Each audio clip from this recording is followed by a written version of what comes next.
Bumukas ang gate ng bahay na yan dahil sa lakas ng pagsalpok ng isang motorsiklo sa Nai, Cavite. Dead on arrival sa ospital ang angkas ng motor na 15 anyos. Critical naman ang rider na 17 anyos at nakainom umano. Malapit ang pinagbabaril ang isang lalaki sa Caloocan. Tinutugis pa ang suspect na nakaalitan daw ng biktima dahil sa pustahan sa bilyar. May exclusive report si June Veneracion. Kuha ito kahapon sa labas ng isang bilyaran sa Caloocan. Pinapaunang maglakad ng lalaking may tako ang lalaking nakaitim na may dalang baril. Nasa likod naman nila ang lalaking nakasombrero.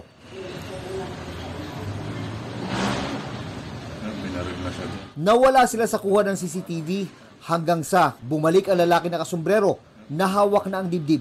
Sinusundan siya ng lalaking may baril sa kamalapitang pinagbabaril. Patay ang biktimang si Mark Martin. Tumakas ang suspect na kinilalang si Jose Dwight Vergara III ang umaawat sa kanya.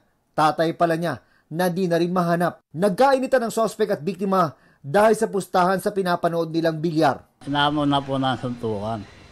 Yung pala may dalawa pong baril yung tao. Inawat na po ng tatay, hinila na palabas. Ang sinod na po ni Mark. Base sa impormasyon ng PNP, hindi pa nakakalayo sa Kamanava area ang suspect. May mga pulis na daw na nakatutok sa mga lugar na posibleng pinagtataguan niya. Ayon sa mga kaanak, sima ng suspect, napasakay na ulit sana ng barko. Marami po siyang kinuha sa amin, hindi lang buhay ng asawa ko. Inalisan niya ng tatay yung mga anak ko. June Veneracion nagbabalita para sa GMA Integrated News. Dahil sa matinding init, hinimatay ang 30 kalahok sa isang street dance. May heatwave na nga ba? Ang paliwanag ng Pag-asa sa report ni Mark Salazar. 4 na araw nang nasa danger level ang heat index o damang init sa Cavite City.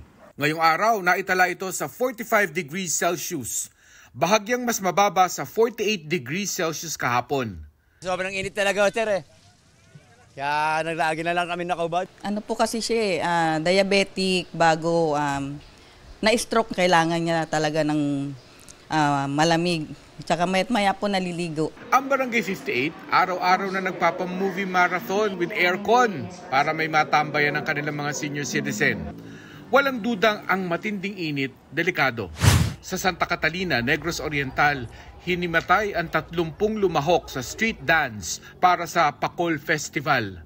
Maayos na ang kanilang pakiramdam, pero ang mainit na panahon nitong mga nakalipas na araw, hindi pa maituturing na heat wave ayon sa Pag-asa. Sa definisyon ng Pag-asa, dapat magkakasunod na araw na mas mataas ng 5 degrees ang temperatura kumpara sa average maximum temperature sa nakalipas na 3 dekada. Sa Quezon City halimbawa, 34.4 degrees Celsius ang average temperature tuwing buwan ng Mayo mula 1991 hanggang 2020. Kapag nag-39.5 tayo or 39.4 plus 5, yung temperature natin for like 3 to 5 or sabihin na natin 5 consecutive days, dun natin masasabi na heat wave yun.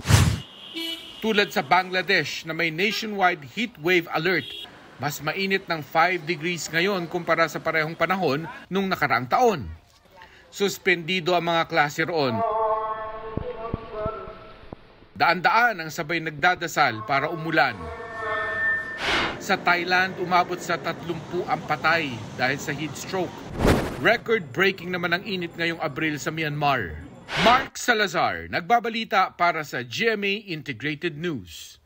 Ngayong mainit, maaari raw maging mitsa ng sunog ang mga gamit na kadalasang naiiwan sa loob ng sasakyan. Ang tip talk ng mga eksperto para maiwasan yan sa report ni Von Aquino.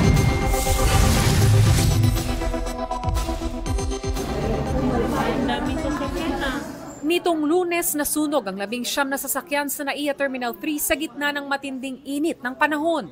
Tutok ngayon ang investigasyon ng Bureau of Fire Protection sa 2 sasakyan kung saan posibleng nagsimula ang sunog. Imposible raw na bigla lang sumiklab ang apoy sa nakatambak na tuyong damo sa paligid. Pero alam nyo bang maaaring maging mitsa ng sunog sa nakaparadang sasakyan ang ilang bagay na madalas na naiiwan sa loob nito? Tulad na lang ng bote ng tubig na pwedeng pagsimula ng sunog kapag tinamaan ng araw at magmistulang magnifying lens. Through science, as we all know, it can magnify yung direct sunlight to a combustible material sa loob. But so far, wala pa naman po tayong findings na yun ang naging cause of fire.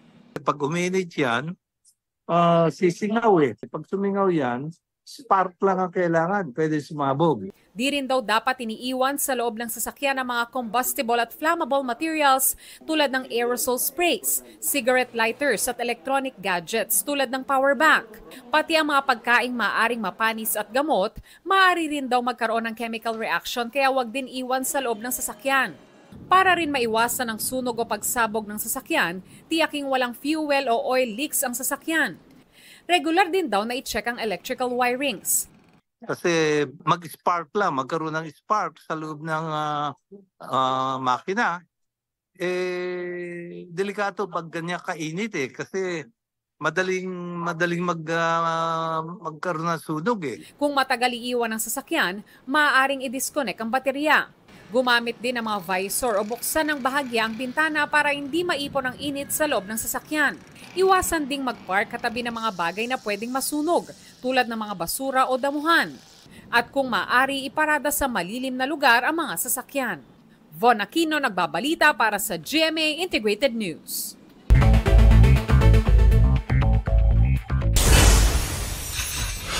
Bakunahan kontra rabies sa San Lazaro Hospital dinadagsa kasunod ang pagkamatay ng 13 taong gulang na nakagat ng aso. Marami rin daw ang nakakagat ng mga aso at pusa tuwing tag-init. Pag-issue ng whole departure order para di makalabas ng bansa si Pastor Apollo Kibuloy, hiniling ng grupong akbayan sa DOJ. Nauna nang humiling sa korte ng HDO ang Justice Department. Pag-akyat ng grupo ng vlogger sa Bulkang Mayon na nasa Alert Level 1, kinondena ng Albay Provincial Government. Ipinagbabawal kasi ito. Sinusubukang kunin ang panig ng grupo ng vloggers pero hindi pa sila nagpapaunlak ng panayam. Batang magkapatid na lunod sa irigasyon sa Bantay, Ilocos Sur. Sanima Refra, nagbabalita para sa GMA Integrated News. Sanipuersang nagpatrolya sa Sulusi ang mga barko ng Pilipinas, Amerika at France bilang bahagi ng balikatan exercise. May report si Ian Cruz.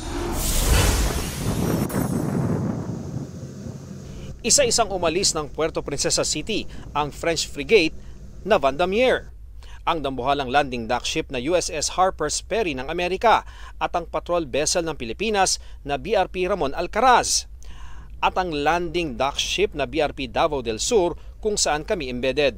Kanina, nagkita-kita na ang mga barko ng iba't ibang kalahok na bansa sa dagat sa bisinidad ng northeast ng Palawan para sa iniensayong division tactics o formation ng mga barko. Ito ang pagsisimula ng serye ng multilateral maritime exercise na bahagi ng balikatan exercise. This activity will actually build yung confidence ng ating bridge team na nandito, together with the other participants. With this exercises, yung mga close maneuvers natin, definitely it will increase their capability to work together. Sabay-sabay na nagpapatrolya dito sa Sulusi ang mga barko ng Navy ng Pilipinas, Amerika pati na ng Pransya. Pauna pa lamang ito dahil sa mga susunod na araw, lilipat sila sa West Philippine Sea para isagawa ang inaabangan na group sail.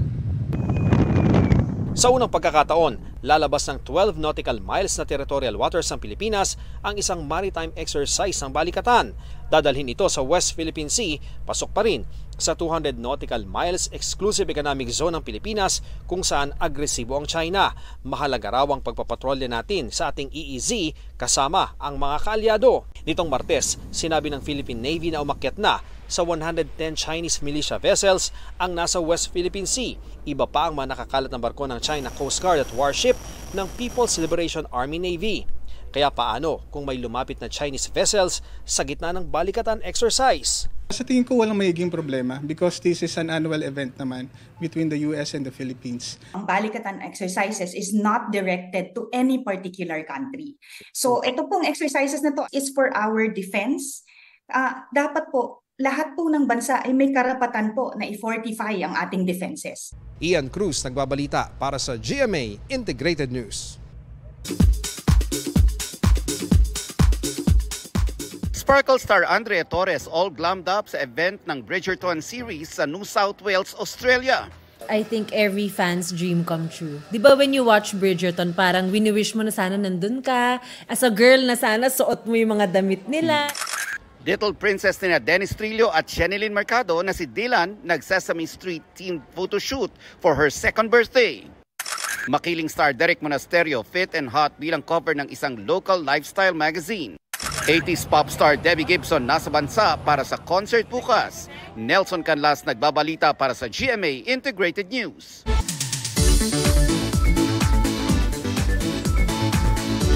Kung refreshing trip ang hanap, G tayo sa freshwater adventure sa norte. Yan ang alok ng Cabigan Falls sa Barangay Balawi sa Pagudpud, Ilocos Norte. Bago marating ang talon na may taas na 87 feet, kailangan munang mag-trek ng 40 minuto. Mapapawi naman ang pagod sa malinaw at malamig na tubig na kayang languyin ng mga bata at fur babies. Napapaligiran din ang talon ng matataas na punong kahoy, kaya presko.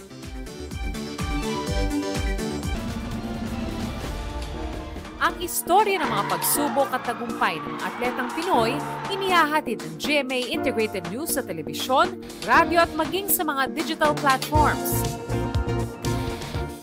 Ang lahat ng ito ayon kay GMA Senior Vice President and Head for GMA Integrated News, Regional TV and Synergy Oliver B. Amoroso, commitment ng GMA Integrated News para suportahan ang mga atletang Pinoy at isulong ang Philippine sports. Tiniyak niya yan sa harap ng mga sports director sa ginanap na CHED 2nd Annual Tertiary Sports Leaders Congress. Sa GMA Network, we believe in the value of sports, no? And its ability to inspire and bring communities together. Voicing our commitment to a mas malaking misyon, mas malawak na paglilingkod sa bayan. Kasama dito ang pag-push namin ng Philippine sports. What GMA has done in documenting the life stories of athletes is really commendable.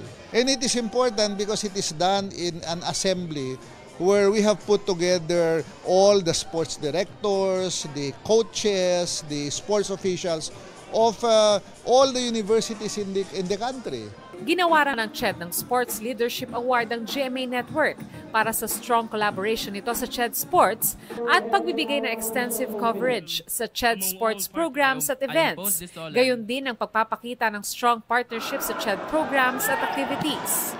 Ginawaran din ng Sports Leadership Award ng NCAA na tinanggap naman ni na Season 99 Management Committee Vice Chairman Hercules Calianta at NCAA Management Committee Member at Colegio de San Juan de Letran Athletics Moderator, Father Victor Calvo Jr. So, this has been Martin Javier. Thank you guys for